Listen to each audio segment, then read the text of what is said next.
Elle s'est installée, elle s'est imposée même au cœur de chaque foyer. Elle fait maintenant partie de votre vie quotidienne, cette amie.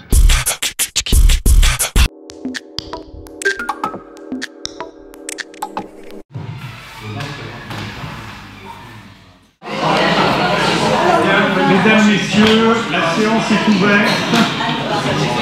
Je vais procéder à l'appel nominal.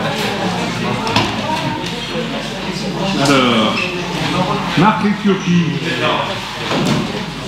Laurence Rouen a donné pouvoir à Nelly Rodriguez. Adib Benfedoul m'a donné pouvoir. Liliane Brandly a donné pouvoir à Francis Delteil. Nelly Rodriguez, Francis Delteil, Rislaine Robin-Greny, Jonathan Piolo, Marie-Claude Andrieux Courbin a donné pouvoir à Alain Plasy, Christian Bordenave, Alain Céréa, Marie-Lise Potron, Jean-Charles Gauthier a donné pouvoir à Denise Miguel, Gilbert Blanc, Denise Miguel, Alain Plasy, Anne Sauquet, Bernard-Michel Bosviel, Farida Moubi, François Demadaillan, Martine Rosé, Alain Banquet, Marie-Hélène Scotti, Joël Kerbraon, Gaël Blanc-Lajonie, Dominique Rousseau, Christiane Delpont, M. Fabien Ruet a donné pouvoir à Mme Jacqueline Simonet, Cécile Labarthe est excusée, Sylvie Chancogne a donné pouvoir à Dominique Rousseau, Jacqueline Simonet, Cédric Zappera, Robert Richard, Paul-Henri Gallon. Bien. Alors, nous allons désigner un secrétaire de séance, enfin, élire. Dans l'ordre du tableau, c'est M. Dominique Rousseau. Y a-t-il des oppositions? Pas d'opposition. Donc, M. Rousseau accepte. Très bien. Alors, il vous est proposé d'adopter les procès-verbaux des séances des 15 mai et 14 juillet 2019. Y a-t-il des remarques, des observations, des oppositions? Donc on considère que ces procès-verbaux, tout le monde est d'accord pour les approuver.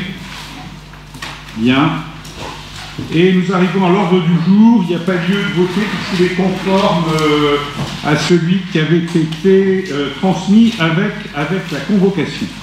Bien, avant qu'on n'aborde les différents sujets inscrits à l'ordre du jour, je voudrais faire une mise au point à la suite d'agissements qui ont été révélés dans le journal Sud-Ouest de samedi, à la page du Tambour, sous une rubrique justement dénommée la menace, puisqu'il s'agissait de la reprise de déclaration de M. Fabien Ruet, mettant en cause une conseillère municipale qui, contrairement aux règles de la morale publique, se serait vue proposer un logement social lors d'une commission d'attribution de logement. Et M. Ruet n'a pas donné le nom de cette personne, fort courageusement, mais il a laissé entendre qu'il pourrait donner des noms dans le futur. Eh bien, les noms, nous allons les donner et je vais indiquer tout de suite de quoi il s'agit. Madame Farida Moubi, qui effectivement a des problèmes sérieux de logement, puisqu'elle habite actuellement chez ses parents, et qu'elle est dans une situation en termes d'emploi qui est une situation qui est plutôt précaire, puisqu'elle est sur un CDI dans un établissement CDD, dans un établissement scolaire, comme tout citoyen se trouvant dans cette situation, engager les démarches pour obtenir un logement social. Elle l'a fait sans demander à personne, sans demander aucun soutien ni au maire ni à aucun autre élu. Elle a suivi la démarche normale et quand son dossier est arrivé en commission d'attribution, sur la base des critères proposés par la loi, fixés par la loi Elan, la commission d'attribution l'a placé en numéro 1 pour l'attribution d'un logement. Il se trouve que ce logement fait partie du patrimoine d'urbanisme, de la SEM urbanisme, mais je fais observer que la gestion du patrimoine, depuis très longtemps, la gestion du patrimoine d'urbanisme est assurée par une autre société, qui est la société Mesolia, un autre bailleur social, de telle sorte que la gestion se fasse de façon globale à l'échelle de l'ensemble des demandeurs et de l'ensemble des logements sociaux disponibles. Or, M. Rué est intervenu en brandissant l'épouvantail de la moralisation de la vie publique, ce qui fait que la représentante de l'État et la représentante de Mesolia ont sursis à statuer et ont renvoyé cette affaire à une date ultérieure.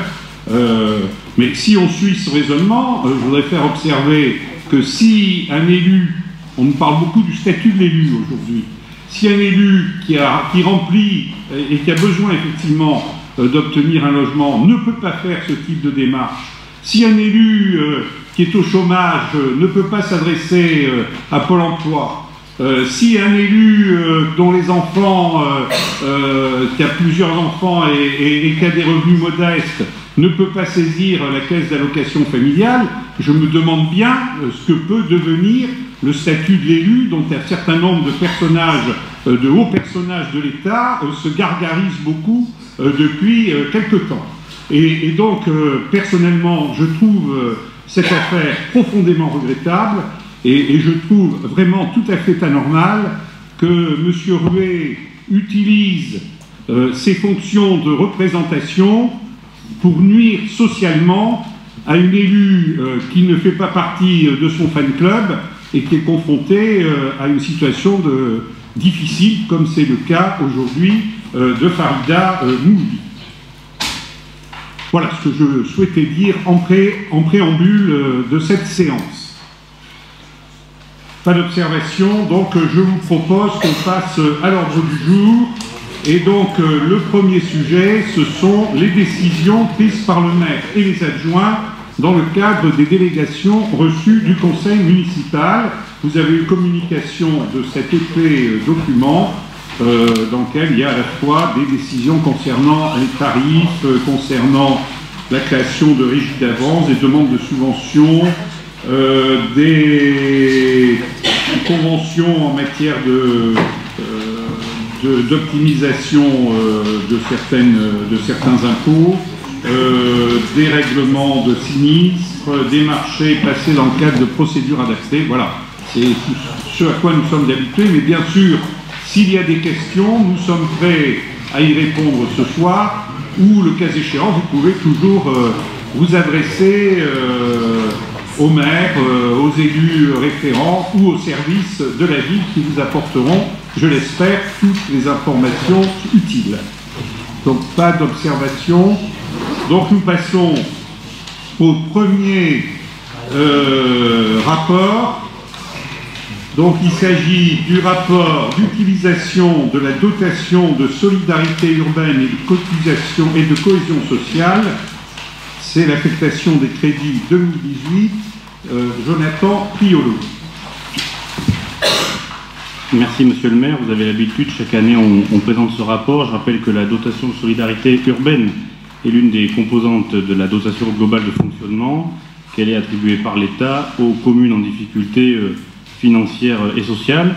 Elle prend en compte effectivement les difficultés sociales urbaines dans leur ensemble. Dans le rapport d'utilisation qui vous avait été transmis sur la clé USB, vous aviez le détail de l'ensemble des dépenses réalisées par la ville de Bergerac. Le montant de cette dotation de solidarité urbaine pour la ville et pour l'année 2018 s'élève à 837 855 €. Et puis évidemment, nous avons beaucoup plus de dépenses réalisées au niveau de la ville de Bergerac, puisque cette participation représente à peu près 29% des dépenses sociales de la ville de Bergerac. une partie sur l'animation socio-culturelle dans les quartiers prioritaires, donc les centres sociaux municipaux, je rappelle qu'ils sont au nombre de 3 et qui ont une dépense totale de fonctionnement qui s'élève à 926 339 €. Le programme de réussite éducative, également mis en place au soutien au niveau des écoles, avec un coût à 84 076 €. La participation au fonctionnement des écoles primaires et maternelles en quartier prioritaire politique de la ville à hauteur de 365 897 €. La vie associative également, avec l'engagement citoyen qui est au cœur des enjeux de l'amélioration de la cohésion sociale, avec des subventions aux associations qui agissent dans le domaine de l'insertion et de l'emploi pour 239 926 €, des subventions aux associations culturelles qui développent une approche sociale qui s'élève à 36 770 €, et enfin des subventions aux associations sportives qui développent toujours une approche sociale à hauteur de 60 000 €. Des subventions aux associations également sur la santé et le social à hauteur de 12 630 €. Et puis le grand chapitre également pour favoriser une politique sociale intégrée avec la politique de solidarité à travers le CCAS, puisque l'aide au fonctionnement total au CCAS sur l'année 2018 s'élève à 1 091 882 €. Pour conclure ce rapport d'utilisation de cette DSU, je rappelle que l'année 2018 s'est traduite par une mobilisation de moyens financiers importants au bénéfice des habitants des quartiers prioritaires à hauteur de plus d'1 455 000 € et par une mobilisation de moyens financiers au bénéfice de l'ensemble des habitants à hauteur de 1 432 000 €. Je le disais en introduction, la DSU participe à la politique sociale globale de la ville à hauteur de 29%.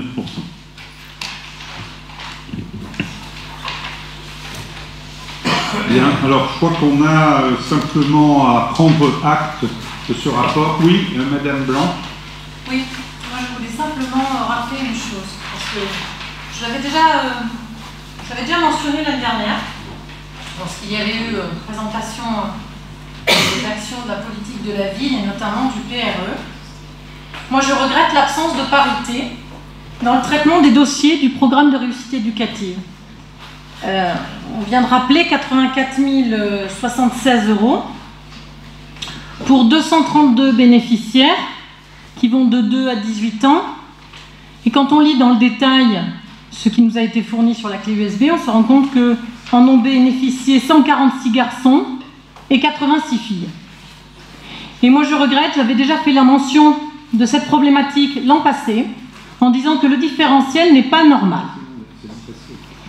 Le différentiel n'est pas normal parce que ce sont des fonds publics et que les fonds publics doivent servir la parité, parce que la parité c'est la loi, que normalement le cadre de l'exercice municipal fait que on devrait pouvoir garantir l'à peu près, on va dire, même si c'est pas strictement mathématiquement séparé, mais une à peu près équité entre les garçons et les filles. Aujourd'hui en France, il y a une disparité salariale entre hommes et femmes. Il y a une disparité d'accès aux études entre les hommes et les femmes. Et nous, par le programme de réussite éducative, nous sommes là à renforcer, si j'ose dire, cette inéquité, ou du moins toujours à être là, à la faire perdurer, sans que rien ne soit changé. Moi je regrette. Je pense que ça n'est pas tout à fait normal. Madame Blanc, vous avez absolument raison. J'ajouterais même qu'il y a d'autres distorsions qui existent dans la mise en œuvre. Je suis observé que ça, c'est l'année 2018. Hein. C'est l'an dernier. Oui. Mais je fais observer qu'il y a également d'autres distorsions que nous avons relevées, puisque nous avons eu une réunion de travail ici même avec Madame la sous-préfète. Ça nous a permis effectivement de mesurer cette question, mais d'en mesurer d'autres, en particulier le fait que les crédits du PRE vont plus vers les écoles primaires que vers les collèges, alors que normalement le PRE doit aller jusqu'au niveau du collège. Et ensuite le fait que certains enfants, certaines écoles sont localisées en quartier politique de la ville, mais il y a des écoles dont les élèves viennent des quartiers politiques de la ville, mais qui ne sont pas elles-mêmes localisées en quartier politique de la ville, et qui elles aussi sont moins approvisionnées par ces crédits. Donc tous ces éléments ont bien été relevés et la volonté c'est d'aller vers un rééquilibrage et de dire à tous les prescripteurs, parce que les prescripteurs, les prescriptions viennent d'abord des enseignants, elles viennent aussi, elles peuvent venir des centres sociaux, elles peuvent venir d'un certain nombre d'acteurs. Donc on a demandé aux différents acteurs d'être attentifs à ces questions. Eh bien, il faut sensibiliser les acteurs et il faut redéfinir le cadre. Bien. Y a-t-il d'autres observations? Bien. Alors, nous allons donc prendre acte de ce rapport. Qui est d'accord pour en prendre acte? Qui s'oppose? Pas d'abstention. Donc nous arrivons au point suivant de l'ordre du jour, ce sont les admissions en non-valeur au titre de l'exercice 2019. Je vous rappelle que les admissions en non-valeur comportent deux éléments, ce qu'on appelle les créances éteintes, c'est-à-dire en réalité c'est les créances dont on sait qu'elles ne seront, on ne pourra jamais les recouvrir, qui ont fait l'objet de clôture pour insuffisance d'actifs, soit dans le cadre d'une procédure de surendettement, dans le cadre d'une procédure collective, et d'autre part l'admission en non-valeur qui ne libère pas, on prend en compte le fait qu'il n'y a pas eu paiement, mais on ne libère pas pour autant le redevable, le recouvrement pouvant être repris s'il apparaît que le débiteur en a ultérieurement des moyens. Et donc, en ce qui concerne le montant de ces créances, elles s'élèvent à 27 830 € en ce qui concerne les créances éteintes. Et ça, la plus grosse part, vous pouvez le voir, porte sur la TNPE, la taxe de publicité extérieure, et également à hauteur d'un peu plus de 20 000 €. Et si pour l'occupation du domaine public, c'est des choses, on sait que malheureusement les entreprises généralement ont disparu, qu'elles ne sont pas en mesure d'assumer ces charges. Et en ce qui concerne les créances admises en non-valeur, qui sont pour un montant, dont le montant est beaucoup moins élevé, 1 438,95 €. Une partie, c'est la restauration scolaire, à hauteur de 558,30 €. Et une autre partie importante, c'est la taxe de publicité extérieure, mais pour des sommes bien moindres que ce qu'on a vu à l'instant pour les créances d'État, 688,30 €. Voilà. Bon, c'est des sommes qui, par rapport à ce qu'on a connu parfois, sont quand même pas considérables. Voilà. Y a-t-il des observations? Pas d'observations. Alors, d'accord. Si c'est un rapport, on doit voter. Il doit accepter le principe donc, de leur admission de valeur. Qui est pour? Qui est contre? C'est adopté à l'unanimité. Facturation des interventions entre la ville et la communauté d'agglomération bergeracoise. Ça, c'est au titre de l'année 2018. Bon, la plus grande partie des sommes, c'est les conséquences à hauteur de 320. Ce sont les conséquences de la commission locale relative aux charges transférées et la CLEC.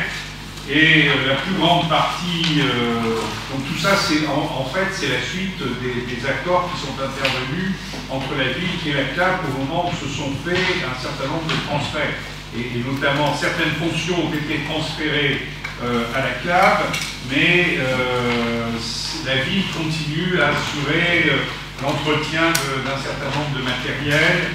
Il y a également des mises à disposition personnelles qui sont des personnels vides, mais qui sont mis à disposition de la CLAC dans les domaines qui sont de sa compétence. C'est le cas pour le centre culturel, pour le Roxane, pour la piscine, pour les centres de loisirs, pour vacances pour tous les jeunes. Et voilà. Donc ça représente un total de 356 479 €. Et puis il y a un certain nombre d'autres compensations qui interviennent non plus dans le cadre de la CLEP, mais dans le cadre des conventions qui ont été conclues par la suite entre la ville et la CAB. C'est le cas notamment pour la fête du jeu, pour l'immeuble Bellegarde, l'exploitation de l'immeuble Bellegarde, l'intervention d'éducateurs dans les crèches, etc. L'utilisation des CTL, du CTL pour les véhicules d'ordures ménagères. Donc là, le montant est de 42 727 €. Et en contrepartie, au titre de la CLEP, parce qu'il nous arrive, nous aussi, dans le cadre de la répartition qui a été faite des compétences, d'avoir à dédommager la CAB, puisque nous sommes amenés à faire appel à des personnels de la CAB pour ce qui est resté de notre compétence, ou à faire appel à des charges d'entretien. Donc nous devons à la CAB 72 663 €. Voilà. Voilà ce qu'est la réalité de ces facturations, qui évoluent peu d'une année sur l'autre, puisqu'elles sont très largement déterminées par la CAB.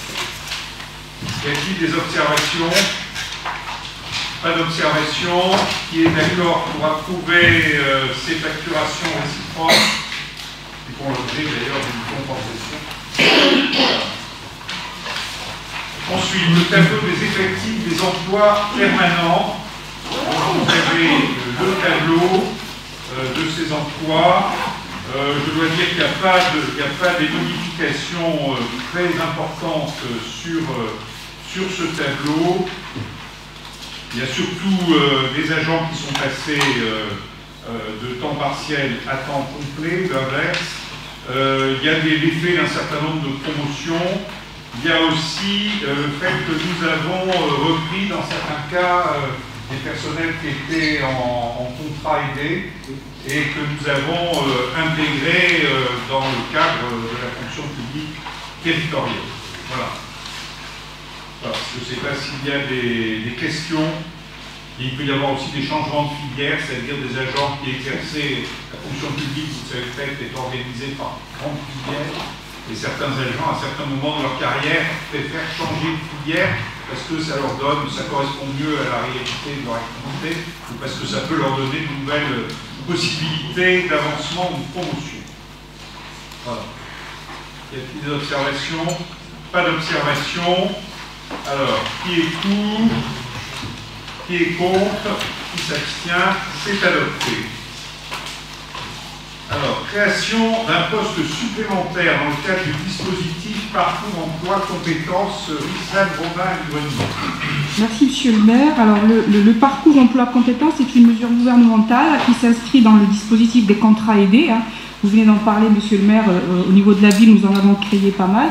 Et nous avons quand même réussi à en intégrer plusieurs, donc qui ont été fonctionnalisés, on va dire. Donc, alors, parmi ces contrats, donc la délibération en question, c'est là, elle concerne justement un PEC. Il a pour objet, bien évidemment, l'insertion professionnelle de personnes rencontrant des difficultés particulières à l'accès à l'emploi. Et la mise en œuvre du parcours emploi compétences repose sur le triptyque emploi, formation, accompagnement. L'aide de l'État sur ce type de contrat s'élève à 50% sur 20 heures hebdomadaires, quelle que soit la durée du travail figurant au contrat, pouvant aller de 20 heures à un temps complet. Alors, ce sont des CDD de droit privé, mais qui bénéficient des exonérations de charges appliquées au contrat d'accompagnement dans l'emploi. Et donc, par délibération du 7 juin 2018, du 20 décembre 2018 et du 28 mars 2019, le conseil municipal a décidé la création de 14 postes pour le recrutement d'agents contractuels dans le cadre du parcours emploi compétences, PEC donc. Donc un poste au centre technique municipal, à l'atelier mécanique, 4 postes au centre technique municipal à la cellule propreté, 5 postes au service éducation, un poste au service des espaces paysagers, un poste à l'abattoir et 2 postes au centre municipal de santé. Parmi ces 14 postes, 6 sont actuellement occupés par des contractuels PEC, 3 contractuels ont été nommés en qualité de fonctionnaires et 3 postes ne sont pas pourvus pour l'instant. Donc il est proposé au conseil municipal de compléter les libérations du 7 juin et celles du 20 décembre 2018 et de créer dans le cadre du parcours emploi compétences PEC donc un poste supplémentaire à temps complet est rémunéré sur la base du SMIC pour occuper les missions de secrétariat et de comptabilité à l'abattoir. Et d'autoriser bien évidemment Monsieur le maire à mettre en œuvre l'ensemble des démarches nécessaires à ce recrutement. Les crédits correspondant donc bien évidemment à ce poste sont inscrits au budget au chapitre 012. Des observations? Qui est pour? Qui est contre? Qui s'abstient? C'est adopté.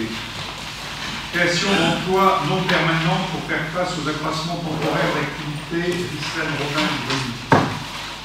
Merci Monsieur le maire. Conformément donc à l'article 34 de la loi numéro 84-53 du 26 janvier 1984 portant dispositions statutaires relatives à la fonction publique territoriale, les emplois de chaque collectivité sont créés par l'organe délibérant de la collectivité. Par délibération du 15 novembre 2018 et 28 mars 2019, le conseil municipal a créé 58 emplois non permanents. Il est proposé donc aujourd'hui de créer un emploi non permanent supplémentaire pour faire face aux accroissements temporaires d'activité dans les conditions prévues à l'article 3 donc de la loi 84-53. Il s'agit du service éducation de la ville. Il s'agit d'un poste d'assistant au conseil municipal des jeunes, donc conseil municipal des enfants. Et il s'agit d'un contrat à temps non complet, donc 10 heures hebdomadaires, sur un poste d'adjoint d'animation territoriale. Il est proposé donc au conseil municipal de créer cet emploi et d'autoriser le maire à procéder bien évidemment au recrutement et à signer les contrats correspondants. Des observations? Pas d'observation. Qui est pour? Qui est contre? Qui s'abstient? C'est adopté. Alors, convention entre la ville de Bergerac et le Centre communal d'action sociale de CCAS. Avenant. Gilles Bergant. Merci, Monsieur le maire. Compte tenu des mouvements de personnel intervenus depuis le 1er janvier 2019, il convient de modifier à compter du 1er septembre 2019 l'annexe 2 mise à disposition de personnel de la convention conclue entre la ville de Bergerac et le Centre communal d'action sociale pour la période 2019-2021. Cela concerne 38 personnels pour 31,8 ETP. À adopter cet avenant à la convention, à autoriser le maire à signer tous les documents correspondants. Bien, il y a toutes des observations, c'est bon, une mise à jour classique, hein. Ouais. Il n'y a rien d'exceptionnel. Alors, qui est pour, qui est contre, qui s'abstient, c'est adopté. Dénomination de voie, allée Jean Vernon, Marc Logis.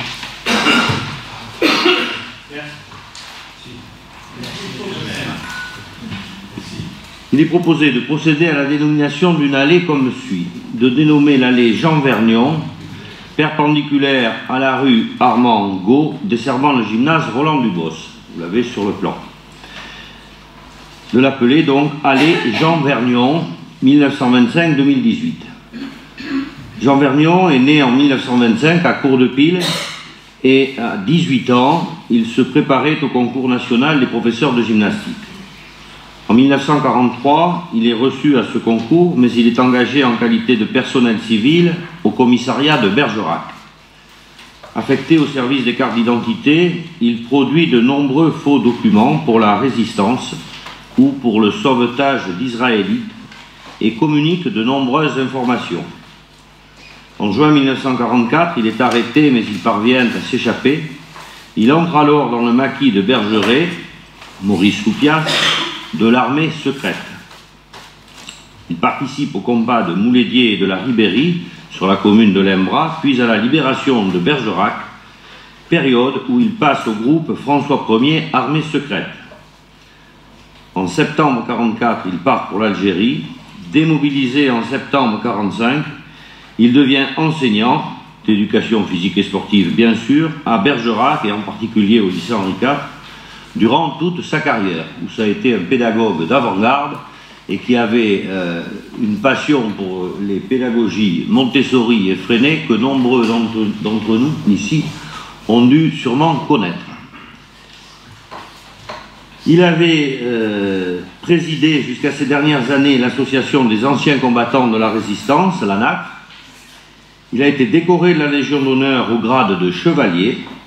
Jean Vergnon est décédé le 10 juillet 2018. Il est proposé au conseil municipal de donner son avis sur cette dénomination.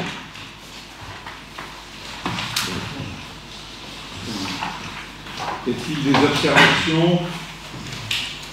Qui est pour? Qui est contre? C'est adopté.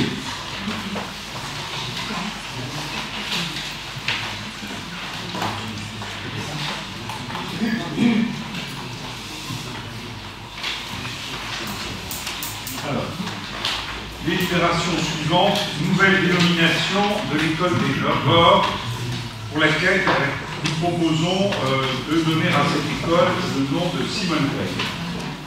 Je ne vais pas retracer parce que c'est une personnalité exceptionnelle dont tout le monde connaît le parcours avec la tragédie qu'elle a connue en étant déportée à Auschwitz avec sa mère. Elle a perdu en déportation sa mère, son père et son frère.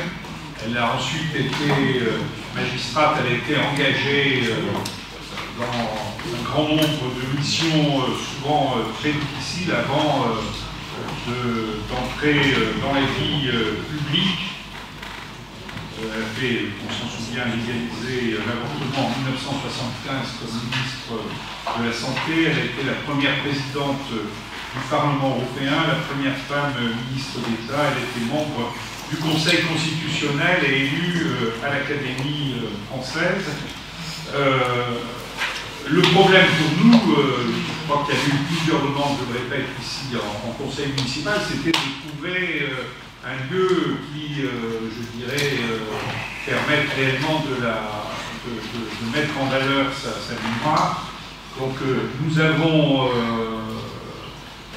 réfléchi et nous avons pensé que la solution qui était peut-être la meilleure était de donner son nom à une école de Bergerac, dans la mesure où certaines écoles n'ont pas de dénomination autre que celle du lieu ou du quartier.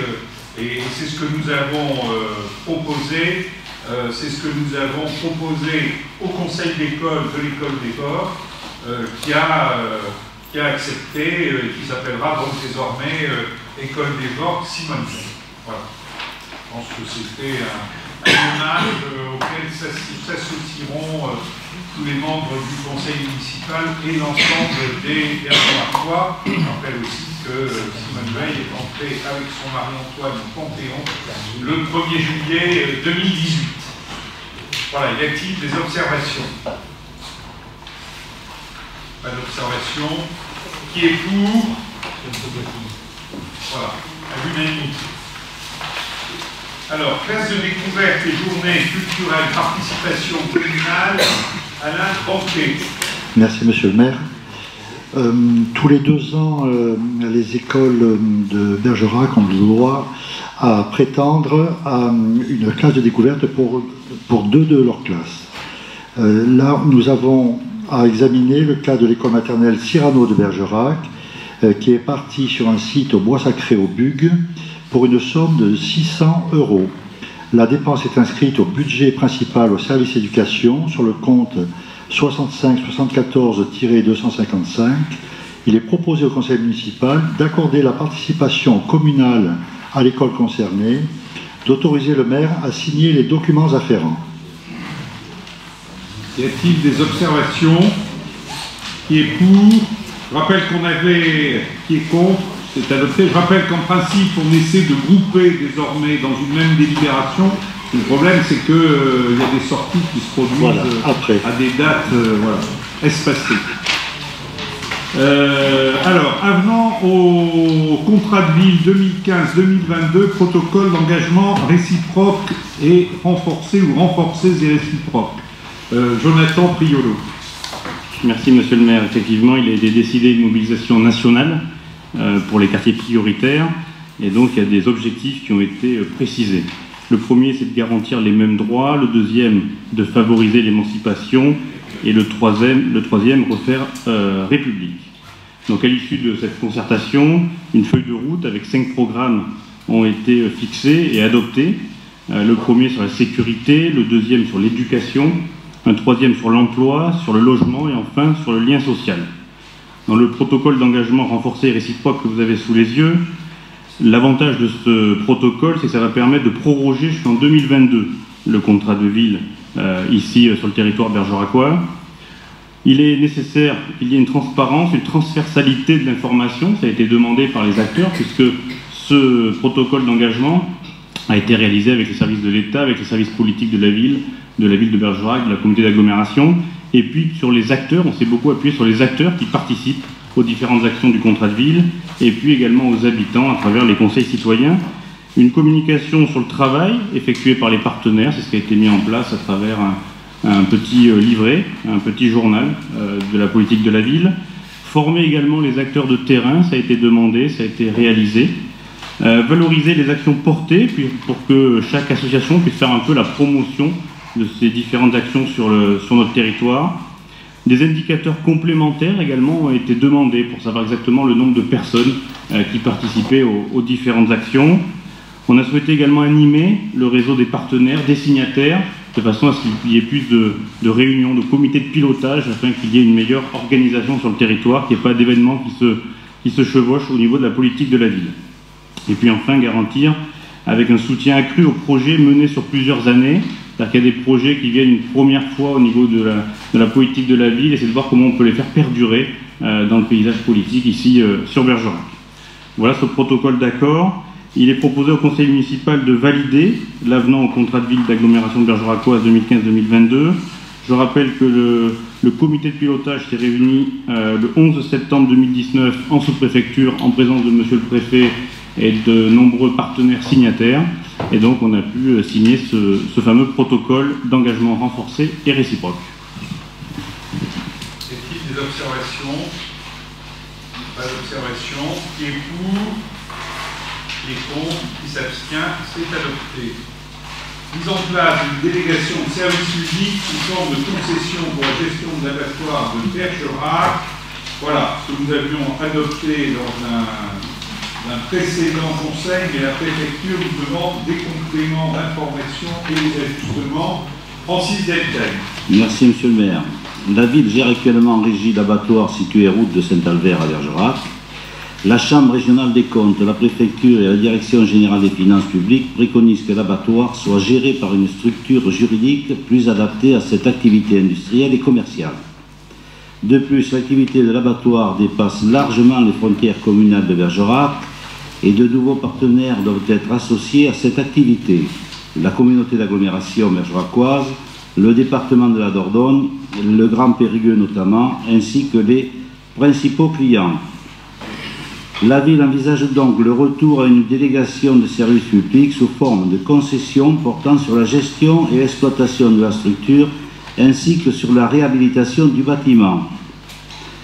En termes de gestion, les principales caractéristiques des prestations que devra assumer le délégataire sont exploiter l'abattoir et en assurer la gestion financière, maintenir un abattoir multi-espèces ovins, bovins et porcins, assurer la gestion et l'encadrement du personnel, assurer le fonctionnement de l'abattoir toute l'année, développer l'activité de l'abattoir en recherchant de nouveaux clients, gérer les relations commerciales et financières avec les clients, assurer la maintenance des équipements et des matériels mis à disposition, garantir la réhabilitation de l'équipement ainsi que les travaux de mise aux normes. La situation du personnel. 24 personnes travaillent aujourd'hui au sein de l'abattoir. Un agent contractuel de droit public en CDI en qualité de directeur, un salarié de droit privé à temps non complet 20 heures par semaine, embauché jusqu'au 3 mars 2020. Dans le cadre d'un contrat PEC, 22 salariés de droit privé en CDI à temps complet.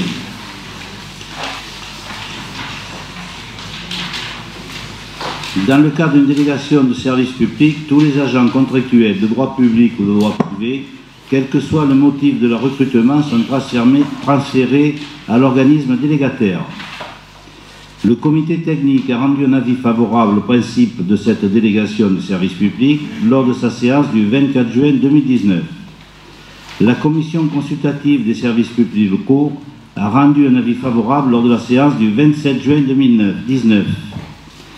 Le conseil municipal est invité à a abrogé la délibération D 2019-074 du 4 juillet 2019, a apporté le principe de délégation de service public sous forme de concession pour l'abattoir, tel que détaillé dans le rapport transmis en annexe aux élus contenant les caractéristiques des prestations, à élire 5 élus titulaires et 5 élus suppléants au scrutin de liste suivant le système de la représentation proportionnelle avec application de la règle du fort reste, sans panachage ni vote préférentiel pour constituer la commission d'ouverture des plis qui sera présidée par l'autorité habilitée à signer la convention de délégation de service public ou son représentant, à autoriser l'autorité habilitée à signer la convention de délégation de service public ou son représentant à lancer la procédure.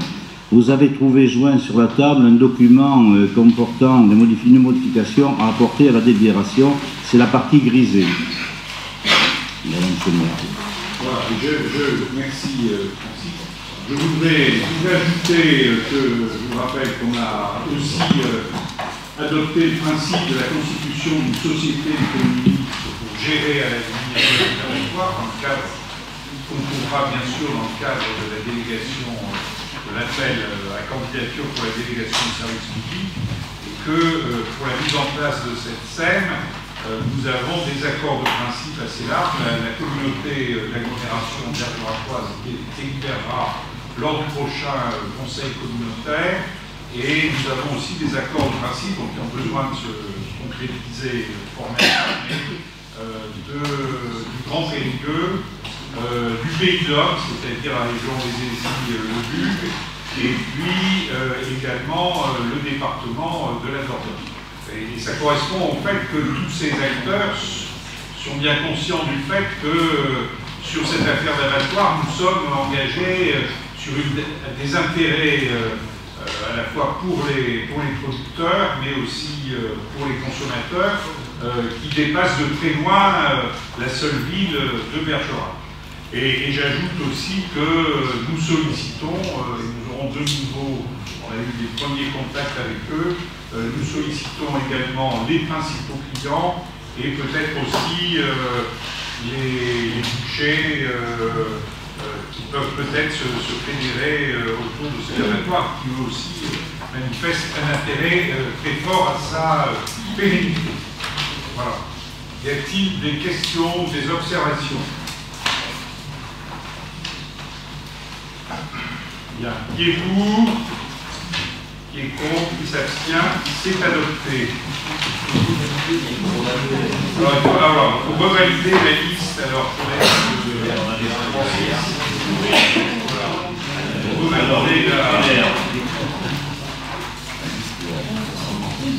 Les titulaires sont M. Adi Benfedoul, Nelly Rodriguez, Marc Léturgie, Christian Delpont, Cédric Zapera. Les suppléants Alain Plazy, Marie-Hélène Scotti, Alain Banquet, Fabien Ruet, Jacqueline Simonet. Excusez-moi. Alors il faut un vote. Alors, qui est pour? Qui est contre? Qui s'abstient? C'est adopté. Alors, prise de participation de la SEM Urbanis Habitat dans une société de coordination. Jonathan Couillot. Merci Monsieur le maire. Effectivement, la loi Elan a fait couler beaucoup d'encre, et surtout par rapport au logement social, et en tout cas ce qu'elle entend par le secteur du logement social. Le souhait du gouvernement, c'était d'avoir de grands acteurs dans le logement social et plus de petits acteurs sur le terrain. C'est-à-dire qu'il souhaite que les structures de logement social aient au minimum 12 000 logements. La SEM Urbanis Habitat aujourd'hui a 482 logements, et donc plusieurs options s'offraient à elle.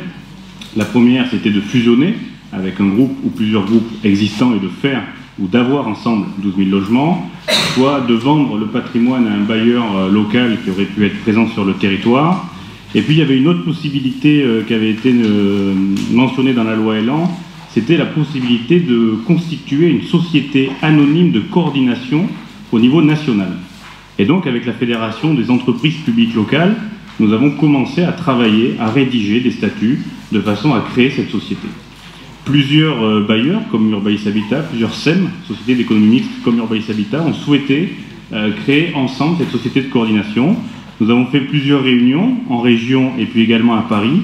Je serai vendredi prochain à Paris d'ailleurs pour travailler avec la Fédération des entreprises publiques locales et le ministère du Logement afin d'aller plus loin et de pouvoir valider l'ensemble de l'objet de cette société créée.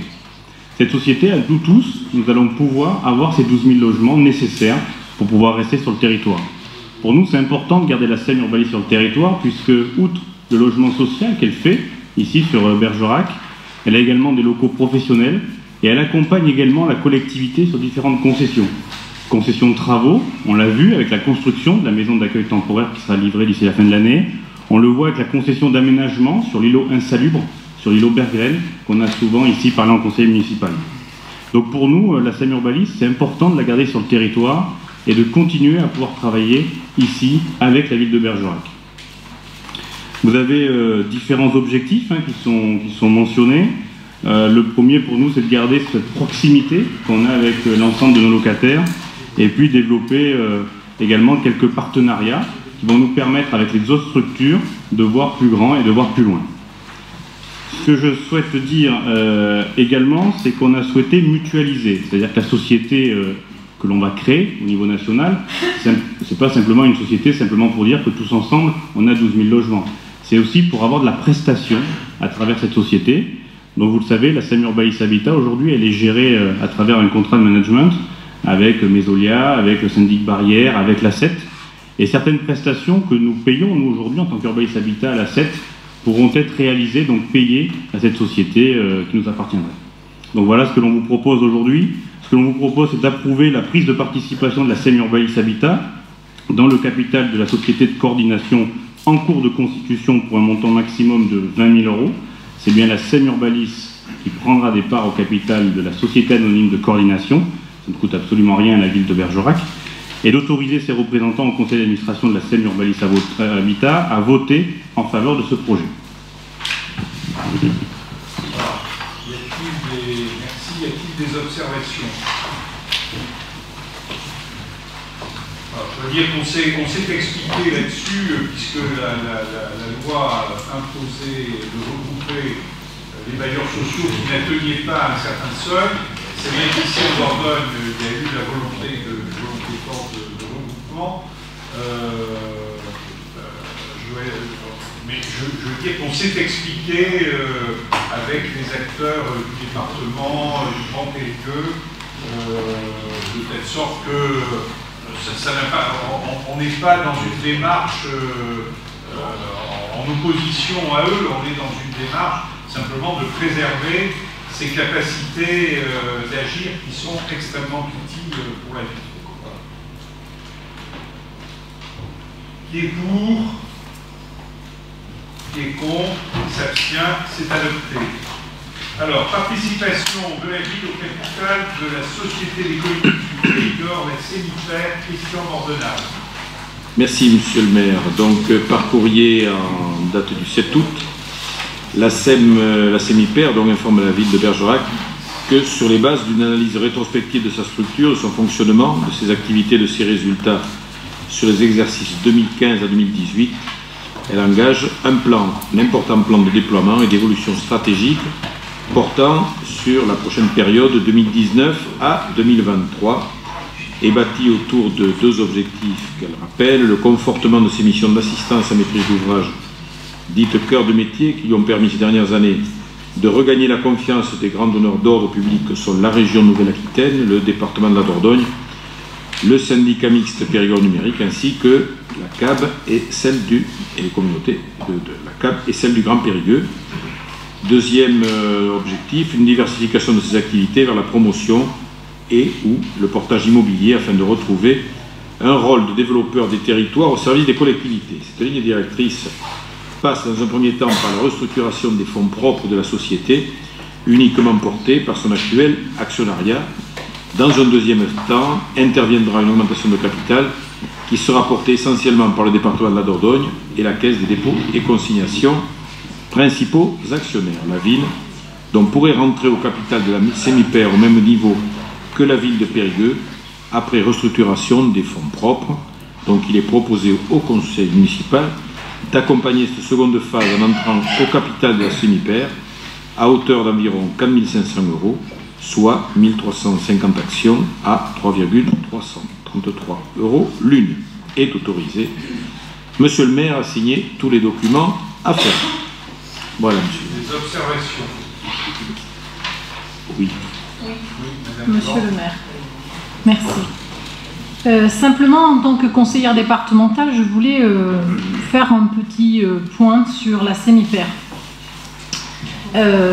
C'est une agence qui vient à rôle d'ingénierie pour des structures, pour des communautés d'agglomération, des communautés de communes ou des communes seules, qui a aujourd'hui un équilibre financier très très fragile.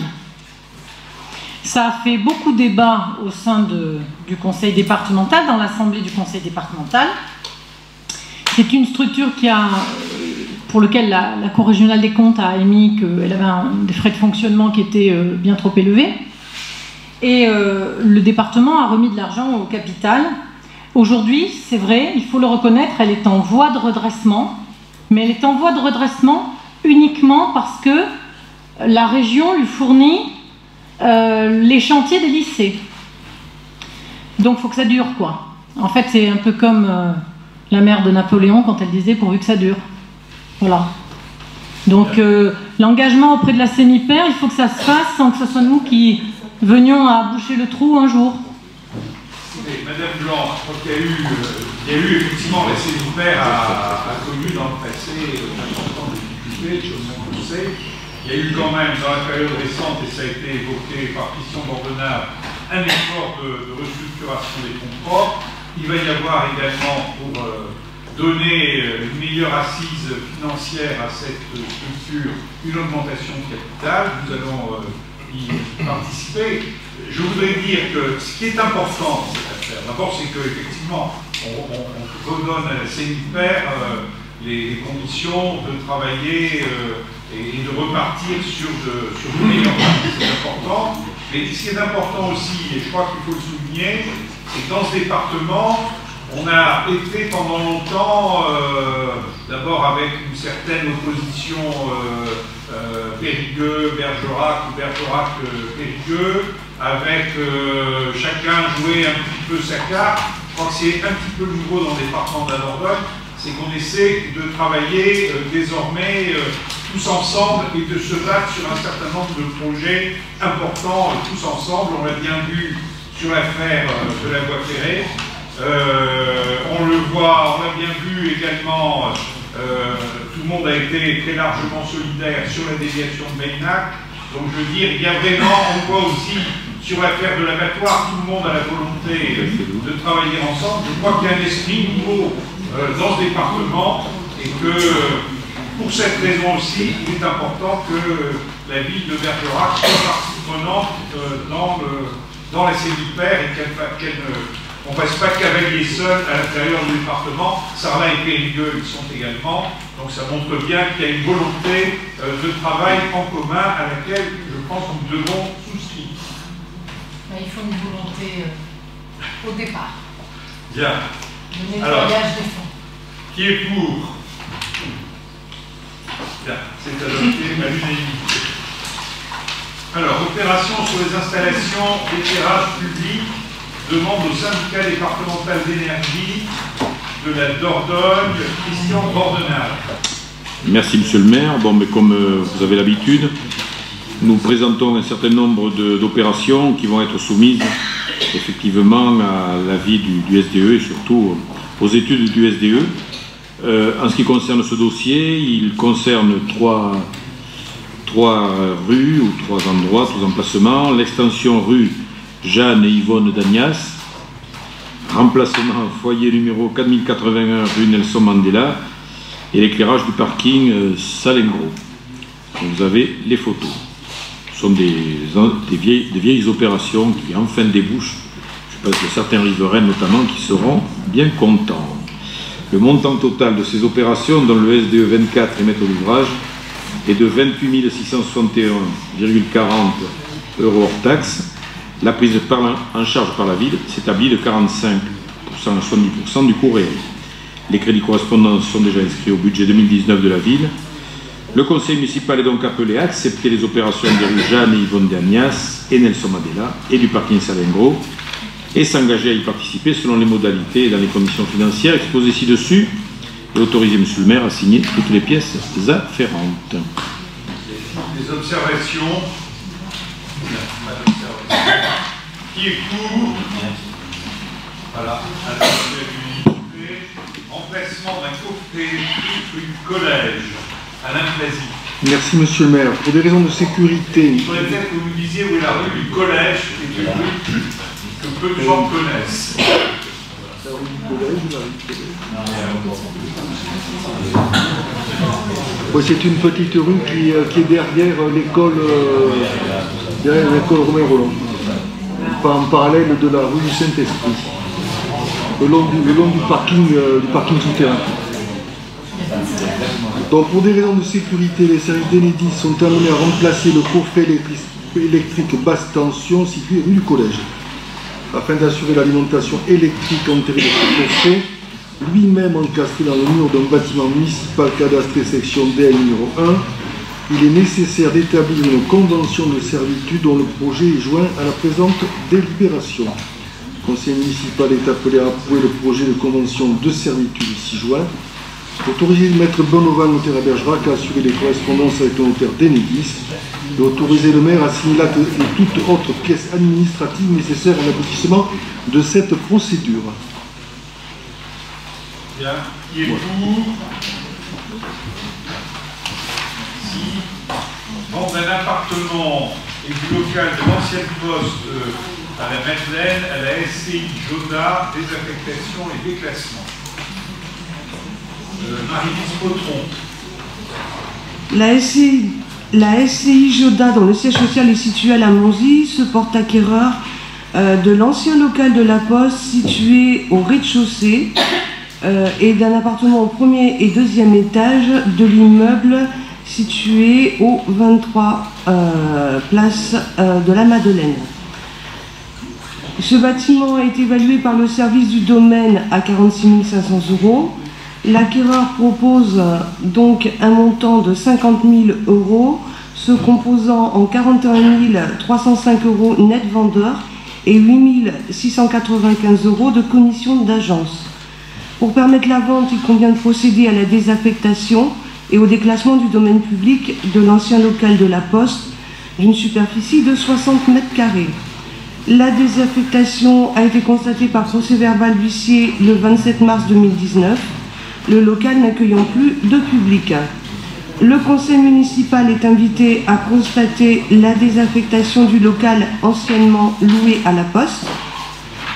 Pour info, donc, ce service est assuré par le bar tabac, le tabac presse à la Madeleine, qui vient juste de changer et se situer maintenant à côté de la petite boulangerie. De prononcer déclassement de ce local du domaine public, décider sa cession ainsi que celle de l'appartement, désigner maître Bonneval, notaire à Bergerac, pour assister le notaire de l'acquéreur en vue de la signature de l'acte notarié et préalablement, si les parties le jugent nécessaire, de la conclusion d'un avant-contrat. Autoriser Monsieur le maire à accomplir toutes les formalités nécessaires et à signer toute pièce relative à l'aboutissement du dossier. Des observations?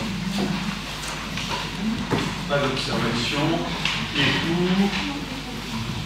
C'est adopté l'unanimité. Acquisition de terrain sur la coulée verte du Codo, Marc et Sophie.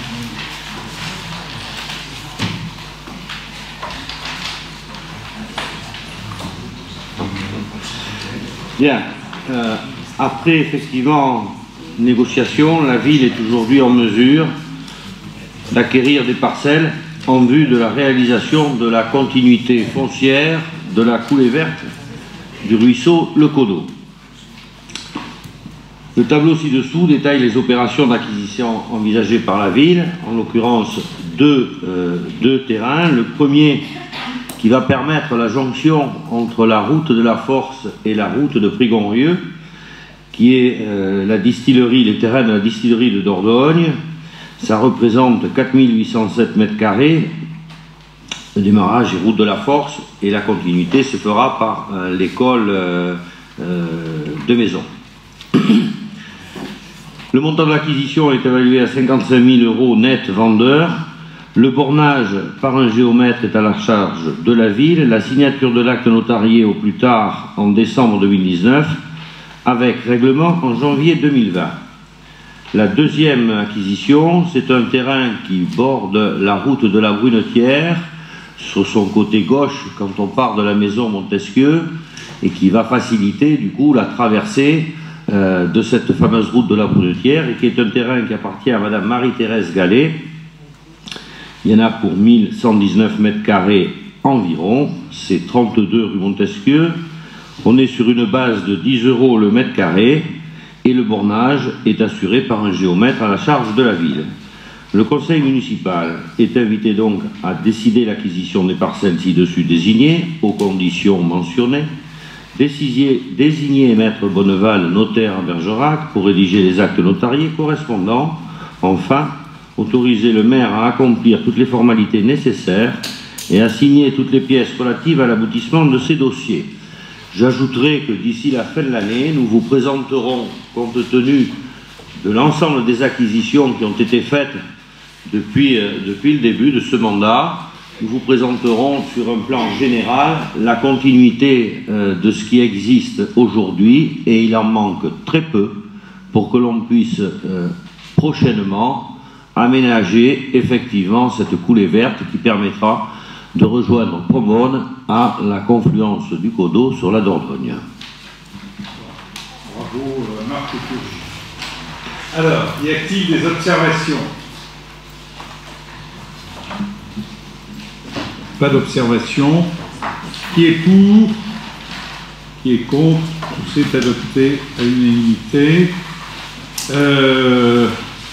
Délégation de service public avenant pour l'exploitation de la guinguette de Pombonne. Nelly Rodriguez. Merci Monsieur le maire. Donc par contrat de délégation de service public signé le 30 mars 2017, la ville de Bergerac a confié à la société Guinguette de Pombonne l'exploitation d'une guinguette jusqu'au 31 décembre 2020. Donc un incendie a détruit une partie du bâtiment de la guinguette en décembre dernier. Donc incendie qui a beaucoup ému les Bergeracois, vous vous en rappelez. La reconstruction, non pas à l'identique, puisqu'au lieu d'une construction de bois, ce sont des containers aménagés qui ont été installés sur le site de Pombonne, a permis une réouverture au plus tôt au 1er juillet 2019. Il faut savoir que préalablement, l'exploitant pouvait commencer son activité à partir à peu près du mois d'avril. Donc l'avenant proposé à la convention de délégation de service public exonère le délégataire, ou propose d'exonérer le délégataire du paiement des 2 premiers trimestres 2019 de redevance, soit 3 500 €. L'avenant permet également de mettre à jour diverses informations, les jours d'ouverture des sanitaires par les services de la ville, et notamment l'actualisation des textes juridiques de référence. Il est proposé au conseil municipal d'approuver l'avenant numéro 1 à la délégation de service public pour l'exploitation d'une guinguette et d'autoriser le maire à signer l'avenant.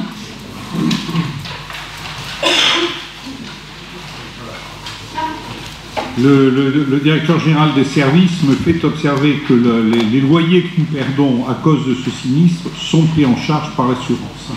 Voilà, c'est important aussi de le signaler. Et puis je veux dire, la guinguette est repartie sur un bon rythme. Et je crois savoir que les auteurs présumés avaient été arrêtés. Bon, ce qui permet quand même de voir l'avenir de manière un peu plus... Y a-t-il des observations?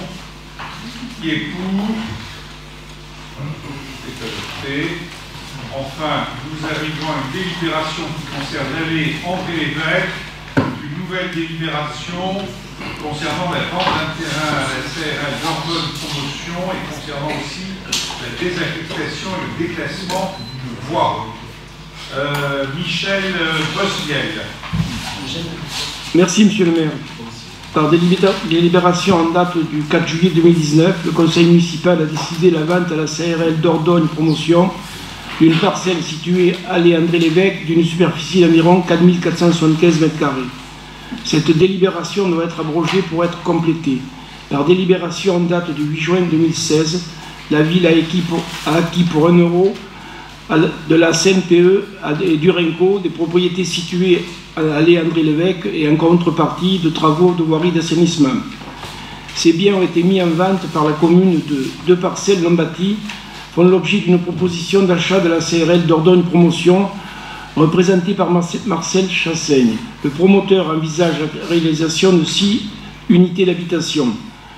Le montant de l'acquisition proposée s'élève à 89 570 €. Cette propriété a été estimée par France Domaine à 20 € le m². Par ailleurs, la voie enclavée entre les 2 parcelles objet de l'acquisition, qui servait de raquette de retournement, doit faire l'objet d'une désaffectation et d'un déclassement car elle n'a plus d'utilité. Cette aliénation n'aura pas pour conséquence de porter atteinte aux fonctions de desserte ou de circulation assurées par la voie. Celle-ci faisant la partie du domaine public et donc désaffectée, c'est-à-dire qu'elle n'est plus affectée à l'usage public, elle fait également l'objet d'un déclassement du domaine public. Le conseil municipal est invité à abroger la délibération du 4 juillet 2019, décider la cession de 2 parcelles allée André-l'Évêque, y compris la voie enclavée à la CRL d'Ordogne Promotion, pour un montant de 89 570 € net vendeur. Constater la désaffection de la voie ci-dessus désignée, prononcer son déclassement et désigner Maître Bonnefal, notaire à Bergerac, pour assister le notaire de l'acquéreur en vue de la signature de l'acte notarié et préalablement, si les parties le jugent nécessaire, de la conclusion d'un avant-contrat. Et autoriser Monsieur le maire à accomplir toutes les formalités nécessaires et à signer toutes les pièces relatives à l'aboutissement du dossier.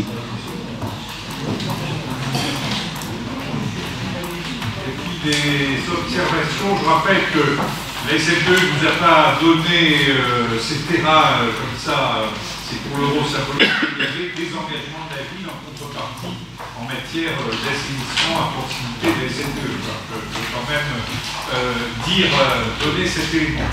Voilà, y a-t-il des observations? Pas d'observation. Bien, c'est adopté. L'ordre du jour est utilisé. Merci, mesdames et messieurs.